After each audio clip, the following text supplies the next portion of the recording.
Okay then, ये आपको slide दिख रहा है बच्चों? स्लाइड दिख रहा है आप लोगों को? Yes, sir. Okay Yes, then, sir. Okay then, okay. So yes, Zener diode, why there is need for construction of Zener diode?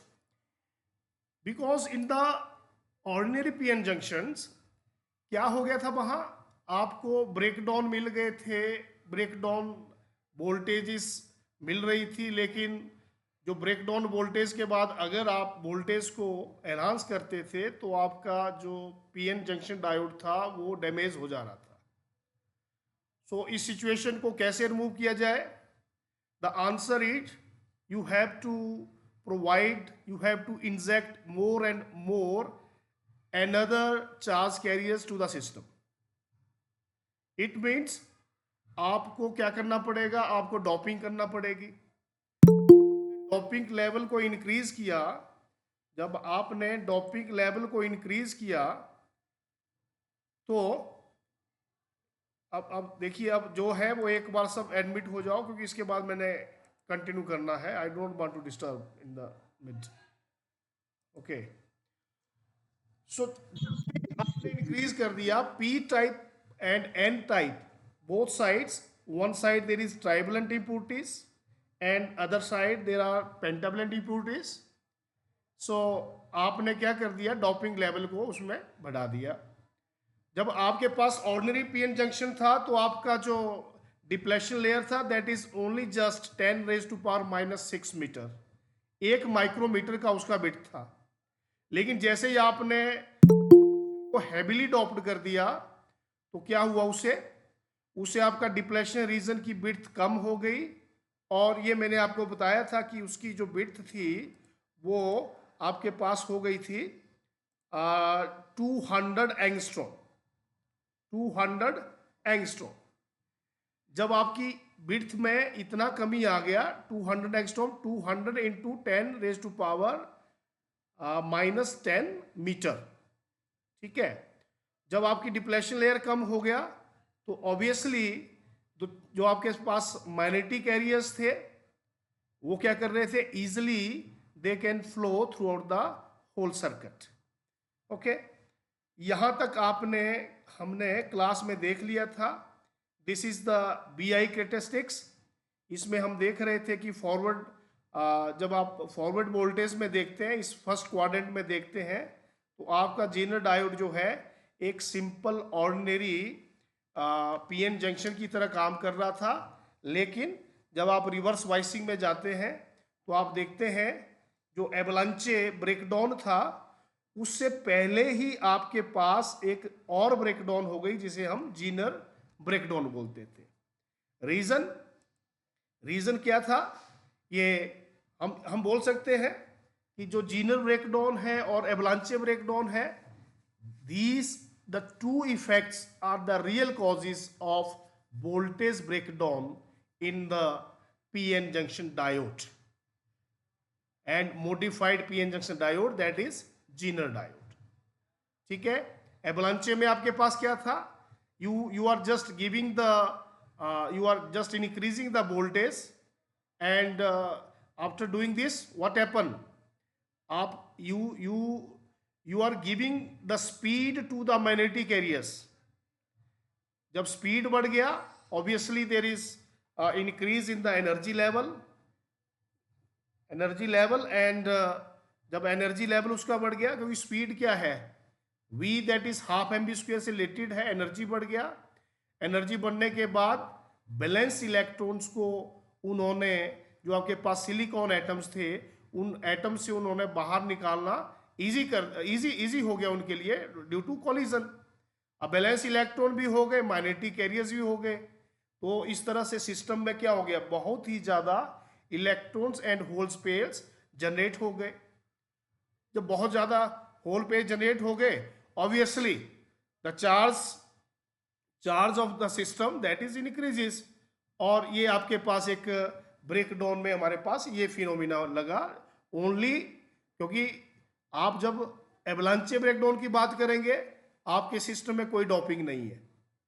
लेकिन अब जो सेकंड था दैट इज जीनर टाइप, जो जीनर टाइप ब्रेकडाउन था हमारे पास उसमें क्या था, आपने एक तो हैविली डोपिंग कर दी है, आपका डिप्लेशन रीजन नैरो हो गया है, इसका 150 टू 200 एंगस्ट्रॉम तक इसका साइज रिड्यूस हो गया है, और वहाँ एक इलेक्ट्रिक फील्ड का जनरेशन होता है that is of the order of 10 raise to power 8 volt per metre, and this field is very strong enough to break the covalent bonds thereby generating the electron hole pairs।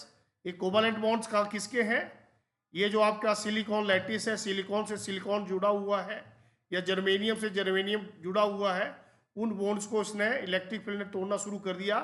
Electric field की हम कहाँ बात कर रहे हैं, जब हम अपने सिस्टम को डोपिंग से उसको मॉडिफाई कर रहे हैं। जब डोपिंग नहीं था तो हम वहाँ इलेक्ट्रिक फील्ड की बात नहीं कर रहे थे, वहाँ हमारे पास स्पीड से ही ब्रेक डाउन आ जा रहा था, to increasing the speed of the charge carriers. Now अगर आप इस जीनर ब्रेकडाउन की बात करेंगे तो मैं जीनर ब्रेकडाउन को फील्ड एमिशन फिनोमिना भी बोलूंगा, बिकॉज इसमें से फील्ड के एमिशन से, फील्ड के फंक्शन से बॉन्ड्स का टूटना और इलेक्ट्रॉन होल पेयर्स को जनरेट करना, ये इसका मेन रीजन है। और इस रीजन से अगर हम आगे चले, हाँ एक और बात, ये जो आपके पास एवलांचे ब्रेकडाउन था, अगर मैं टेम्परेचर के रेफरेंस में बात करूंगा, avalanche breakdown voltages increase with increase in temperature. Why? As the temperature increase, the amplitude of the vibration of the crystal atom increases, which increases the probability of the collision of the carriers with the crystal atoms। Consequently, अगर आपके पास इस तरह से क्या हो रहा है, आपने चार्ज कैरियर्स का, माइनॉरिटी चार्ज कैरियर का स्पीड बढ़ा दिया, उन्होंने बदले में बैलेंस इलेक्ट्रॉन को तोड़ना शुरू कर दिया है। उनका जो जैसे कोलिजन हो रहा था, उनका एम्पलीट्यूड क्या हो जा रहा था, पहले तो इंक्रीज हो रहा था जब वो टकरा रहे थे, कोलिजन के बाद डिक्रीज हो गया, इट मींस एनर्जी डिक्रीज हो गई, there will be loss of energy of the carriers, and therefore the applied reverse voltage should be increase to make up the loss of energy and to start the avalanche process. तो आपको और voltage को apply करना पड़ेगा इस case में। नट cell में आप क्या याद रखेंगे कि एवलांचे ब्रेकडाउन जो है टेम्परेचर के साथ इंक्रीज करता है, ठीक है, और इसकी डीमेरिट्स क्या बन जाती है, आपको और वोल्टेज को बढ़ाना पड़ेगा। ओके, लेकिन जो आपके पास जीनर का है, Zener breakdown voltage decreases with the increase in temperature. अब इसका रीजन क्या है, the increase in temperature increases the energy of the valence electron, hence make it easier for these electrons to escape from the covalent bonds। Less applied voltages is therefore required to pull these electrons from their positions in the crystal lattice and convert them into conduction electrons। दोबारा देख लेंगे, the increase in temperature increase the energy of the valence electron and hence make it easier for electron to escape from the covalent bonds। इसने क्या कर दिया, जो temperature increase किया, इसने वहां हेल्प कर दी, जो बैलेंस इलेक्ट्रॉन को एग्जैक्ट करना था आपने, उसमें जल्दी जल्दी वो बैलेंस इलेक्ट्रॉन बाहर आना शुरू हो जाते हैं क्योंकि इलेक्ट्रिक फील्ड की वजह से। और इस तरह से we can say that Zener breakdown voltage decreases with increase in the temperature. यहाँ तक हमारी बात हो गई थी। फिर आपने ये प्लीज़ इस वाली ग्राफ को आप अपनी कॉपी पे दोबारा बनाएंगे। यहाँ से हमें क्लियर पता लग रहा है कि फॉरवर्ड बाइसिंग तो आपका चाहे पीएन जंक्शन है, अनडोप्ड है, उसका भी वही है, या डोपिंग के साथ है, फॉरवर्ड बाइसिंग सेम ही है। लेकिन रिवर्स बाइसिंग में जो आपके पास अनडोप्ड है, जिसमें डोपिंग नहीं की है, तो ये एवलांचे दे रहा है। देखिए इसमें आपको रिवर्स में बहुत ज़्यादा वोल्टेज लगाना पड़ रही है as compare to the Zener breakdown. Zener breakdown देखिए जरा आपके पास यहाँ यहाँ दिख रहा है मेरे को। जीनर ब्रेकडाउन जो आपको कहाँ दिख रहा है, जीनर ब्रेकडाउन आपको यहाँ दिख रहा है। यहाँ देखिए जरा, ये this portion, that portion representing the Zener breakdown, that portion, my pad, no, it is not working, it is not working. Okay, Zener breakdown आपके पास यहाँ ये काम कर रहा है, यहाँ ये काम कर रहा है, ठीक है। तो इस फिगर को आप जरूर बनाएंगे जब आप कभी भी कंपैरिजन करेंगे जीनर ब्रेकडाउन का और आपके एवलांचे ब्रेकडाउन का। Kindly note it. Now next, now what are the application of Zener diode. जब हमने इसमें डोपिंग लेवल को बढ़ा दिया है, तो अब आप क्या करेंगे, अब इसकी एप्लीकेशन क्या है, क्या क्या एप्लीकेशंस है। So I can say the most important application of Zener diode is Zener diode used as a voltage regulator. Second, as a fixed reference voltage in a network for voicing and comparison। इसको आप एक reference voltage की तरह भी आप जब आप circuit बनाते हैं तो you can use this Zener diode as a reference level for other voltages. Third one, calibrating volt meter में यूज किया जाता है। Calibrating volt meter for avoiding meter damage by accidental application of excessive voltages। So these four are the important use and we can say applications of the Zener diode। Now अब हमने इसकी सबसे पहली application को study करना है, इसको हमने स्टडी करना है सबसे पहली वाली एप्लीकेशन को। So this is Zener diode as a voltage regulator। Zener diode as a voltage regulator. Okay, आपकी स्क्रीन के ऊपर इसका डायग्राम आ गया है।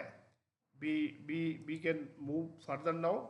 ओके, सो यहाँ हम देख रहे हैं, अगर मैं इसको थोड़ा सा ये कर दूं, we are seeing that yes this is the input voltage. ये आपके पास इनपुट वोल्टेज है, this is the input voltage plus and minus. Then ये आपके पास सोर्स करंट रहेगा क्योंकि ये आपके पास सोर्स वाली वोल्टेज है। जैसे आई कैन से, मैंने आज प्रैक्टिकल में बताया था आपको, लाइक ये 220 वोल्टेज है। Okay, then the current is IS and the resistance is this is RS। ये सोर्स से रिलेटेड है। आगे आप क्या कर देंगे, इसके ठीक पैरेलल में आपको जीनर डायोड को लगाना है। This is the symbol for Zener diode. ये आपके पास, हम ये भी देख सकते हैं, ये एक लूप भी बन रहा है, ये लूप भी बन रहा है, एक पूरी तरह लूप है ये। ओके, ये आपके पास इसका जो जीनर डायोड वोल्टेज की तरफ जो करंट आ रहा है, इसको मैं एब्रीवेट कर दिया IZ से। और जो आपके पास ये this is the resistance and this resistance is load resistance RL, इसको मैं RL बोलूँगा। और यहाँ से आप यहाँ से आप आउटपुट वोल्टेज को क्या करेंगे, लेंगे। This is your output voltage plus minus. ये पॉइंट भी प्लस में रहेगा, ये पॉइंट भी माइनस में रहेगा। So this is the circuit diagram for a Zener diode when it is used as a voltage regulator. The next step yes, ये आपके इसमें आ गया है कि थोड़ा बच्चे आ गई, आपके स्लाइड चला हुआ है, slide is moving. Yes yes sir. Okay, तो अब हम जो है यहाँ क्या चेक कर रहे हैं, वोल्टेज रेगुलेशन वाला। देखिए ये डायग्राम आपने बना रखी है, ये डायग्राम आपने बना ली है। अब इसका डिस्कशन है कि वोल्टेज रेगुलेशन में ये कैसे काम कर रहा है। देखिए इसमें मैं क्या बोलने जा रहा हूं कि ये सब चीजें मैंने डिस्कस कर ली है। बी आउट आपका आउटपुट वोल्टेज है, ये दिस इज, ये जो आपके पास बी आउट रहेगी, दिस इज बी आउट। ये जो बी आउट है, ठीक है, ये जो बी आउट है, चाहे ये ले लो चाहे ये ले लो, बी आउट ये हमेशा इक्वल टू रहेगी बी जेड के। This is V out equal to V Z. जैसे ये अगर आपके पास मान लो 10 वोल्ट की इनपुट वोल्टेज है और आपने 6 वोल्ट का क्या लगा दिया है, आपने जीनर डायोड लगा दिया है, तो आउटपुट में भी आपको 6 वोल्ट ही मिलेगी, आपको 10 नहीं मिलेगी, क्योंकि यही तो काम किया इसने कि बी आउट जो है हमेशा बी जेड के बराबर ही रहेगी। और हाँ, करंट क्या है आप देखिए जरा, केसीएल लगाइए, ये आई मैंने इसको आई एस बोला है, इसको आर एस बोला है, करंट जा रहा है, ये करंट इस पॉइंट के ऊपर आधा यहाँ डिवाइड हो गया आई एल की तरफ, आधा आई जेड, तो टोटल करंट में क्या लिख रहा हूं, I S equal to I Z plus I L, एक तो ये रहेगा। Now see in the next step, ये देखिए जरा क्या लिख रहा है, ये जो बी इन है इनपुट वोल्टेज है, ये आई आर प्लस बी आउट रहेगा। आई आर मैं इसको वोल्टेज ड्रॉप बोलूंगा इलेक्ट्रॉनिक्स की लैंग्वेज में, it is voltage drop. I R इस रेजिस्टेंस से कितना वोल्टेज ड्रॉप होगा। अब जैसे दिखने से लग रहा है मेरे को ये 6 गए तो ड्रॉप कितना हो गया, यहाँ 4 हो गया ना, 10 माइनस 6 4, तो आई आर कितना है, यानी ये दिस इज 4 वोल्ट है, यहाँ से कितनी वोल्टेज ग्राउंड को चली जाएगी, दिस इज 4 वोल्ट, ये 4 वोल्ट यहां चली जाएगी, तभी तो 6 रहेगा। तो मैं लिख सकता हूं जो बी इन है यानी टोटल 10 जो है वो 4 प्लस 6 है, that is I R plus B out. I और बी आउट क्या है, बी जेड के बराबर है, तो मैं इस इक्वेशन को इक्वेशन नंबर 1 दे रहा हूं, V in equal to I R plus V Z, equation number 1। यहां तक पता लग गया इक्वेशन कैसे आई है, यस और नो, यस हेलो, यस यहां क्लियर हो गया, यानी 10 वोल्ट अगर मैंने दिया है तो यहां 4 इसने ऑब्जर्व कर दिया, थ्रू जीनर डायोड की वजह से ऑब्जर्व हुआ ये 4 वोल्ट, और 6 वोल्ट मेरे को आउटपुट मिल गया। ये 4 वोल्ट कौन सा, ये वाला जो सीरीज वाला रेजिस्टेंस है ना, यहां से इसका करंट क्या है, I S into R S, ऐसे है ये आई आर।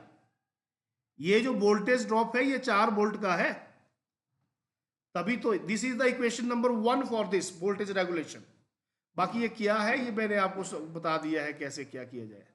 ये देखिए जरा, हाँ ये जो पहली लाइन यहाँ ये पॉजिटिव है, तो ये देखिए जरा, ये इसका नेगेटिव है, ये इसका पॉजिटिव है, नेगेटिव इसका पॉजिटिव नेगेटिव के साथ है, इसका नेगेटिव पॉजिटिव, मतलब ये रिवर्स वाइसिंग में ये वाला पोर्शन आपका काम कर रहा है।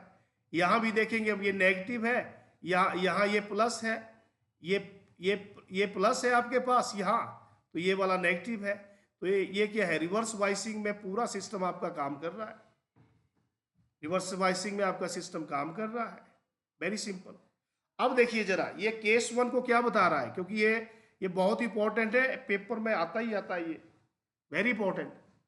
अब केस 1 में ये लिख रहा है, suppose R is kept fixed, R को आप फिक्स कर दीजिए, यानी आर एस बोल रहा हूं मैं इसको, आर एस को फिक्स कर दीजिए, but supply voltage V input is increase slightly, इसको आप फिक्स कर दीजिए, मैंने इसको 100 ओम पे फिक्स कर दिया, लेकिन you are increasing the input voltage, it will increase I, it will increase, क्योंकि वोल्टेज अप्लाई करेंगे तो करंट इंक्रीज करेगा, this increase in current will be absorb by the Zener diode, यही काम है इसका।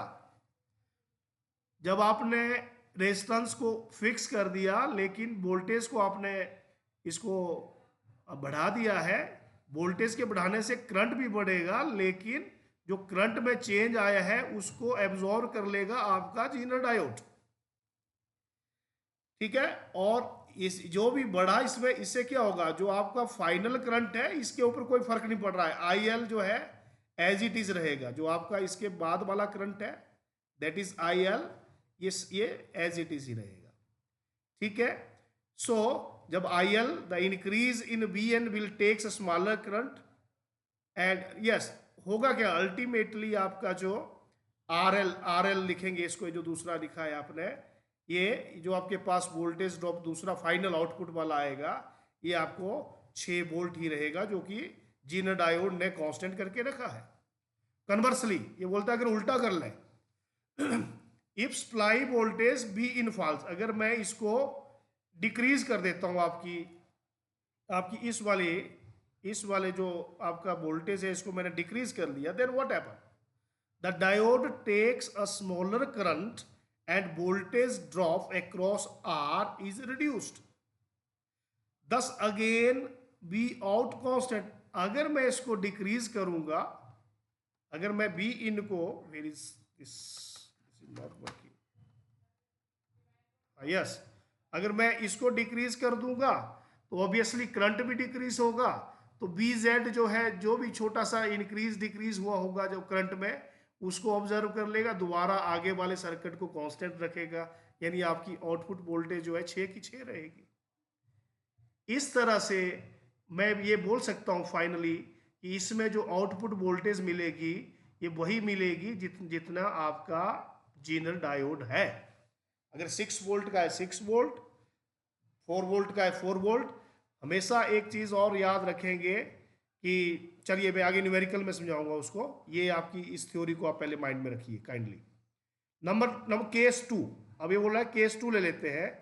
इन this case V in is fix, अगर मैं इसको फिक्स कर देता हूं, मैंने इनपुट वोल्टेज को फिक्स कर दिया, but I L is change, अगर मैं और आई एल को मैं चेंज कर रहा हूं, जो लोड करंट है जो कि आउटपुट वोल्टेज के लिए इस वाले सर्किट में जा रहा है, आर एल में जा रहा है, मैं उसको चेंज करता हूं, then what happen, when I L increases the diode I Z decrease. Yes, मैंने ये बोला है, एक ये मैंने आपको क्लास में बताया है कि यस दिस इज, लिखा नहीं जा रहा है यहाँ, जो आई एल होता है, यस, ये जो आई एस होता है, it is not right, that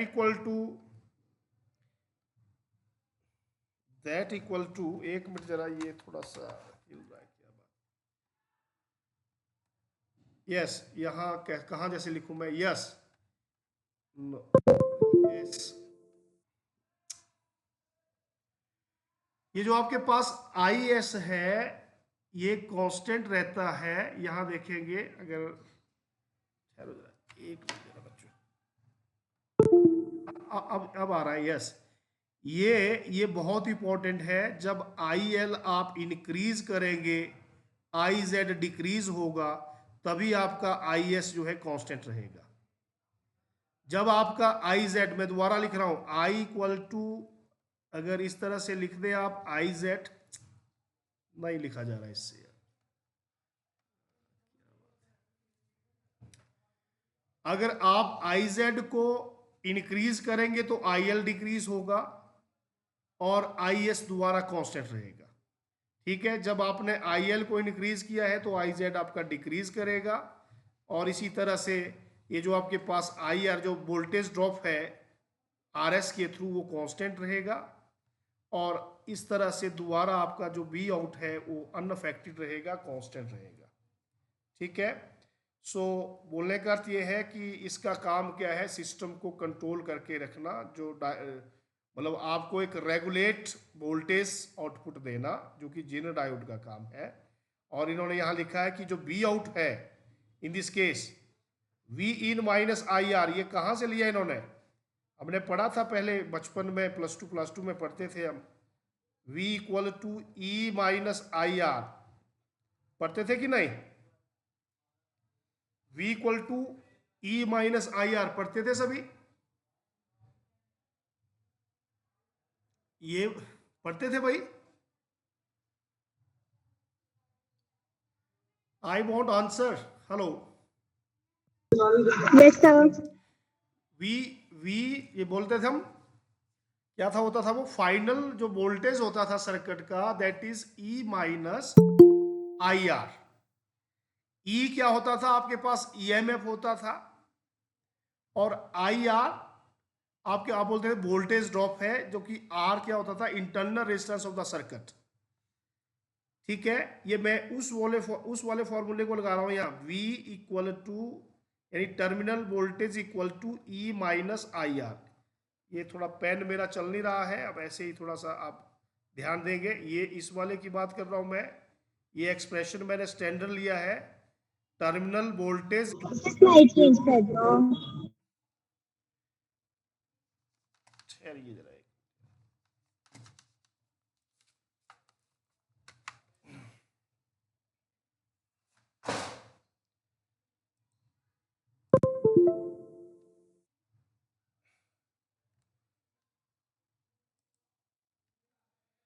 अच्छा, मेरा थोड़ा सा सिस्टम ये हैंग हो गया है, 1 मिनट वेट करेंगे।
एक मिनट बच्चों, 1 मिनट जरा।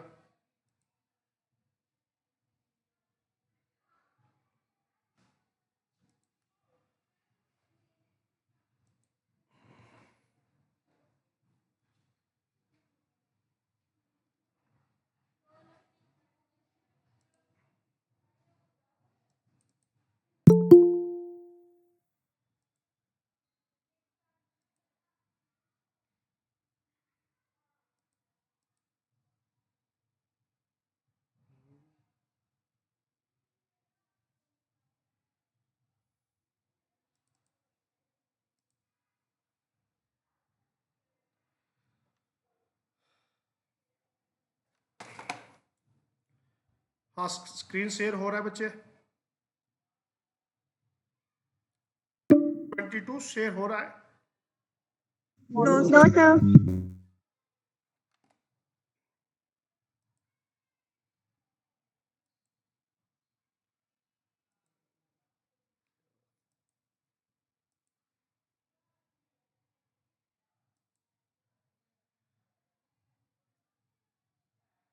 अब देखो जरा। No, sir. No sir.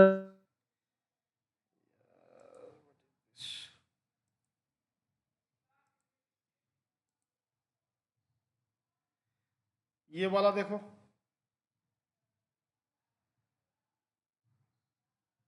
No, sir. Yes, sir.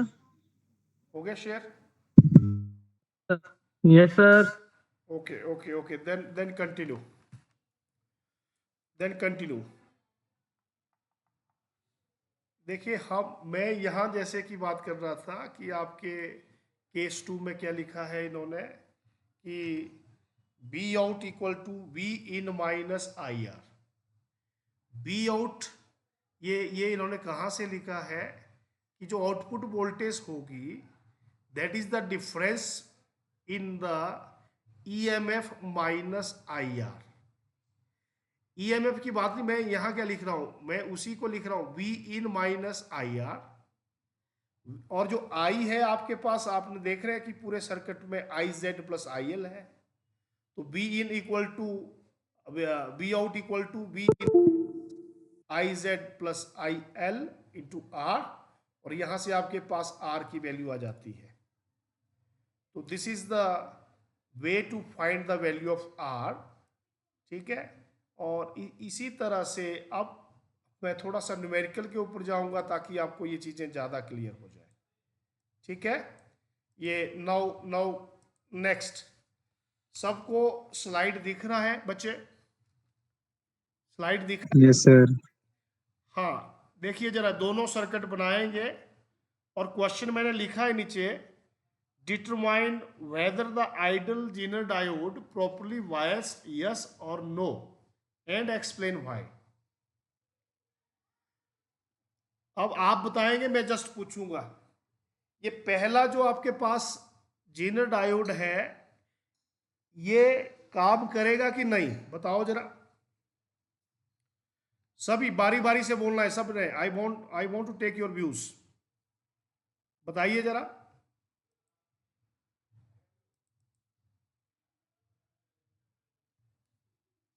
कौन बताएगा? 22 स्टार्ट फ्रॉम देयर, क्योंकि तू 20 है, तू बड़ा अच्छा रिस्पॉन्स देती है। बता जरा, सर्किट 1 जो है, ये आपका काम करेगा कि नहीं करेगा?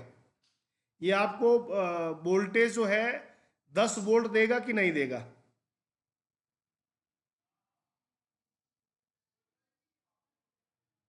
देखिए, डिस्कशन करेंगे अब, डिस्कशन करेंगे अब। जो आपका पहला सर्किट है, क्या ये प्रॉपरली वायस्ड है या नहीं? यस नो बता दो, पता नहीं है ये भी बता दो। I want your response kindly, मैं तभी बताऊंगा।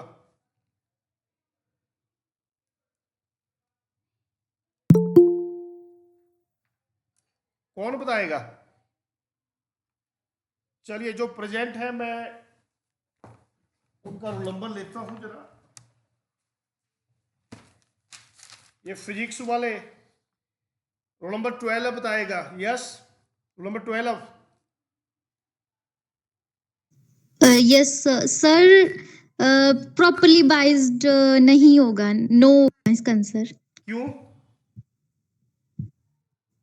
सर क्योंकि डायोड जो है वो फॉरवर्ड वाइज में कनेक्ट है ना, तो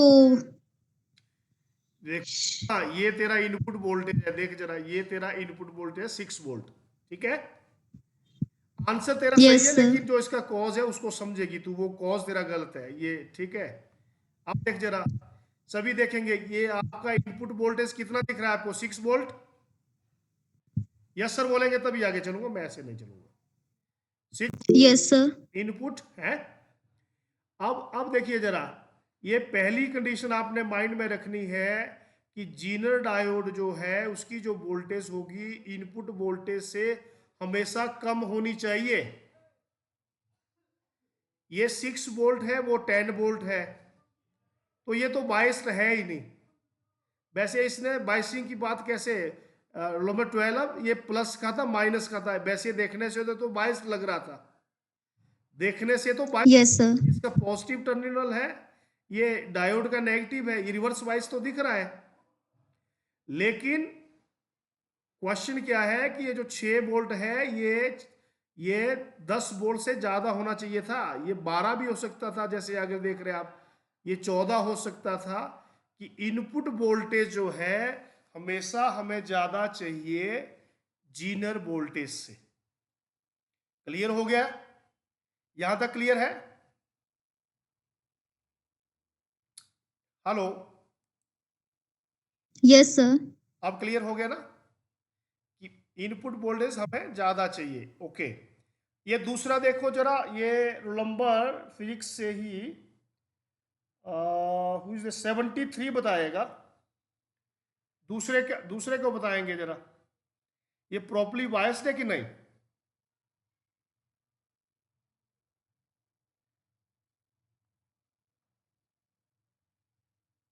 प्रॉपरली वायस्ड है कि नहीं?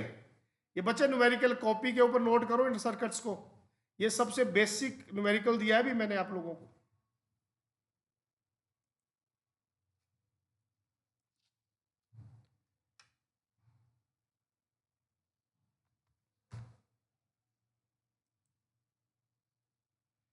नंबर 73, क्यों नहीं बात कर रहा है भाई? 73 007, रोल नंबर 7, रोल नंबर 7, आपको क्या दिख रहा है यहां? वैसे बाइसिंग दिख रही है, बाइसिंग सही है इसमें? वो यस नो तो बोल दो भाई। आप Yes, sir. Biasing Yes, sir. ना देखो, ये इसका पॉजिटिव टर्मिनल है आपका इनपुट वोल्टेज का, ये जो पॉजिटिव टर्मिनल है ये वाला, इसके ऊपर ये वाला, ये देखिए जरा, एक जरा, ये यहां देख रहे हैं इसका ये जो पॉजिटिव है, ये हम देख रहे हैं नेगेटिव के साथ टाई अप है, इसके नेगेटिव के साथ, इसका नेगेटिव जो है इसके पॉजिटिव के साथ, तो रिवर्स बाइसिंग में तो है। पहली बात तो हमें यहाँ से क्लियर रखेंगे। एक प्रॉपरली बाइसिंग के लिए, क्योंकि ये चीज़ मैं फैक्ट्स दे रहा हूँ, आप देख रहे हैं तो इसमें यहाँ से कितना वोल्टेज ड्रॉप आएगा, वोल्टेज ड्रॉप कितना आएगा पहले, यानी यहाँ देखेंगे हम, ये यहाँ मेरे को मिलना चाहिए क्या, आई, ये मैं इसको क्या बोल रहा था, आई एस बोल रहा था, ये आर एस है, तो मेरे को आई एस की वैल्यू कितनी मिलेगी, आई एस की वैल्यू आएगी, कितना वोल्टेज ड्रॉप है, 12 आप दे रहे थे, 10 जीनर ने दिया, डिवाइड बाई द ये 500 ओम, 500 ओम, ये देखिए जरा, यानी 2 बाई 500, 500, 2 बाई 500 कितना आ गया, 1 बाई 250, ये आपके पास एम्पियर, एम्पियर बनाएंगे इसको आप, पॉइंट लग गया, दिस इज 10, 0 लग गई, दिस इज योर 100, देन 0 लग गया, देन दिस इज योर 4, ये 4 से चला जाएगा, 1, ये 1000 हो गए, 004, यानी आपके पास जो है इट इज 0.004 एम्पियर करंट है, दैट इज आई एस। इसको मैं ऐसे लिखता हूँ 4 by 1000, it is 4 milli ampere current is there, 4 milli ampere current जो है यहां मिल रहा है मेरे को, ये I S, this is 4 milli ampere current.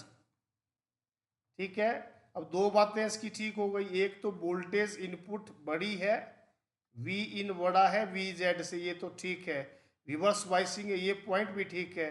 तीसरा पॉइंट जो मैं बताना चाह रहा था, यस, ये जो I Z max, I Z max, ये देखिए जरा यहाँ, ये दिया है आपके पास 6 milli ampere, this is 6 milli ampere, और आपके पास आई एस कितना है, 4 amp, this is the condition, this is the condition, ये भी आपको याद रखना पड़ेगी, वोल्टेज इनपुट ज्यादा चाहिए लेकिन इनपुट करंट हमें कम चाहिए, तो मैं लिख रहा हूं कि आई एस जो है छोटा है किससे, आई जेड मैक्स से, तो ये जो दूसरा आपके पास है दिस इज प्रॉपरली वाइज्ड। यहां तक क्लियर हो गया? Yes my dear, Yes, sir. मतलब इनपुट वोल्टेज बड़ी चाहिए बीजेड से, लेकिन जो आई एस है करंट जो है वो छोटा चाहिए आई जेड मैक्स से, और तीसरा ये दोनों जो है, ये जो भी सिस्टम है रिवर्स बाइस्ड बाइसिंग होनी चाहिए इसमें, तो इस तरह से ये जो दूसरा सर्किट है it is a properly wise structure. ठीक है, अगला अगला न्यूमेरिकल, ये मैंने इसका आंसर रखा था यहाँ, ठीक है, पहला नहीं था प्रॉपरली वाइज्ड, दूसरा जो था प्रॉपरली वाइज्ड है। ओके, नेक्स्ट, अब यहां देखिए जरा, इस न्यूमेरिकल में आपने क्या करना है, आपने क्या करना है, determine whether the ideal Zener diode properly biased, if so find the value of, find the value of I Z, I Z की आपने वैल्यू को फाइंड आउट करना है, और पावर को भी आपने निकालना है, power dissipated through the diode. अब इस तरह से आ गया न्यूमेरिकल, तो क्या करेंगे? Very simple, very simple. मैं ये देखूंगा, यस इनपुट वोल्टेज जो है मेरी दिस इज 18 वोल्ट, और जो आपके पास जीनर वाली है 12 वोल्ट, ठीक है, हमारे पास ये ठीक चला हुआ है। ये इसका पॉजिटिव है, और मैं जीनर को देखूंगा, जीनर का ये नेगेटिव है, गुड, ये भी ठीक है। ये नेगेटिव है, जीनर का पॉजिटिव है, तो इट मीन्स रिवर्स बायस काम हो गया। जब रिवर्स बायस हो गया, अब आपने क्या करना है? अब आपको ये सॉल्व करना पड़ेगा, ठीक है। कैसे करेंगे? पहले तो ये 18 और 12 ये हम देख रहे हैं, तो यहाँ आई एस कैसे आ जाएगा? आई एस इक्वल टू आपके पास इनपुट वोल्टेज कितनी है, आउटपुट वोल्टेज कितनी है, and then divide by your, ये अकॉर्डिंग टू फिगर R1 लिख रहा हूं मैं इसको। इनपुट है आपके पास, it is your 18 minus 6 divide by 600 ohm. निकाल के बताओ जरा कितना आया, ये मेरे को बताएंगे कितना आ गया, कितना आ गया? वोल्टेज ड्रॉप कितना आ गया? वोल्टेज तो सिंपल ड्रॉप आ गया, कितना आ गया? 18 माइनस 12, वोल्टेज ड्रॉप कितना आ गया? 6 वोल्ट। और इससे आपका ये करंट कितना मिलेगा आपको? आई एस, ये मैं निकाल रहा हूं, this is the voltage drop 6 volt, जितना ये ड्रॉप कर रहा है 6 वोल्ट। तो आई एस की वैल्यू कितनी आ जाएगी? निकालेंगे जरा। 6/600 कितना आ गया यार? कितना हो गया? दिस इज 6/600, यानी 1/100। बोले का अर्थ क्या? It is 0.01 ampere. इसको मिली एम्पियर में कन्वर्ट कर देंगे। मिली एम्पियर के लिए 10 से गुणा कर दूंगा, 10 से भाग कर दूंगा, तो कितना हो गया? 10 मिली एम्पियर। 10 मिली एम्पियर, ये आपके पास आई एस की वैल्यू आपने निकाल दी 10 मिली एम्पियर। ये तो सिंपल हो गया, ठीक है। अब बात आती है, ये आपने I1 निकालना है, IZ मेरे को पता है, ये भी पता है कि IS जो है I1 प्लस IZ रहता है।